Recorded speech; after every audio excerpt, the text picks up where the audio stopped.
Hate is thriving, negativity is selling. இப்படி ஒரு காலகட்டத்தில் சேகர் கமுலா மாதிரி ஒரு ஆளை பார்த்தது என் பாக். சுத்தமான மனுஷன், ஒயிட், பியூர் ஒயிட். ஒரு டைரக்டரா நீங்க சூப்பர் தான், பட் அதை தாண்டி ஒரு மனுஷனா உங்களை தெரிஞ்சதுல, உங்க கூட பழகினது எனக்கு ஒரு பிளெஸிங் இது அப்படின்னு.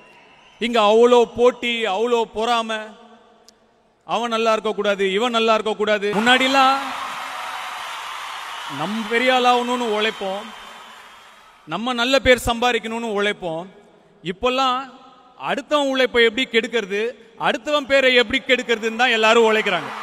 ஒரு வாட்டி இப்படி கை நீட்டி பாருங்க. அந்த மாதிரி எல்லாரையும் சொல்லலை, அந்த மாதிரி யார் பண்றாங்களோ அவங்கள சொல்ல. வாட்டி இப்படி கை நீட்டி அம்மா தாயேன்னா திங்கிற ஒருவேளை சோத்துக்கும் மழை வெயில்னு ஒதுங்குற கூரைக்கும் எவ்வளோ நன்றியோட நம்மளாம் இருக்கணும்னு புரியும். ஒரு வாட்டியும் என் படம் ரிலீஸ்க்கு 1.5 மாசம் முன்னாடி ஒரு நெகட்டிவ் கேம்பெயினை ஏற்படுத்தி ஸ்ப்ரெட் பண்ணுங்க. அந்த கண்ணுக்கு தெரியாத கையும் என் ரசிகர்கள் ஒருத்தரும் தீப்பந்தமா எரிஞ்சிட்டு இருக்கிற வரைக்கும் நான் போயிட்டே இருப்பேன். நீங்க சும்மா ஒரு 4 வதந்திய பரப்பி இதை காலி பண்ணிடணும்னு நினைச்சா அதை விட முட்டாள்தனம் எதுவுமே கிடையாது. சந்தோஷத்தை வெளியே தேடாதீங்க, சந்தோஷம் உங்களுக்கு உள்ளதான் இருக்கு. ராயன் படத்திற்கு பின் தனுஷ் ஹீரோவாக நடித்து திரையரங்கில் வெளிவரவுள்ள படம் குபேரா. தெலுங்கு இயக்குனர் சேகர் கமுலா இயக்கத்தில் உருவாகியிருக்கும் இப்படத்தில் தனுஷ் உடன் இணைந்து முதல் முறையாக ராஷ்மிகா மந்தனா மற்றும் நாகார்ஜுனா நடித்துள்ளனர். தேவிஸ்ரீ பிரசாத் இப்படத்திற்கு இசையமைத்துள்ளார். இதுவரை இப்படத்திலிருந்து வெளிவந்த பாடல்கள் மக்கள் மத்தியில் நல்ல வரவேற்பை பெற்றுள்ளது.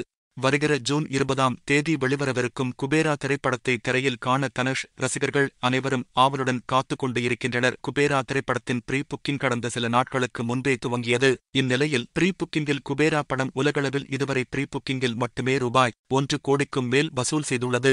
மேலும் குபேர படத்தின் இசை வெளியீட்டு விழாவில் தனுஷ் பேசிய விஷயம்தான் தற்போது வைரலாகி வருகிறது.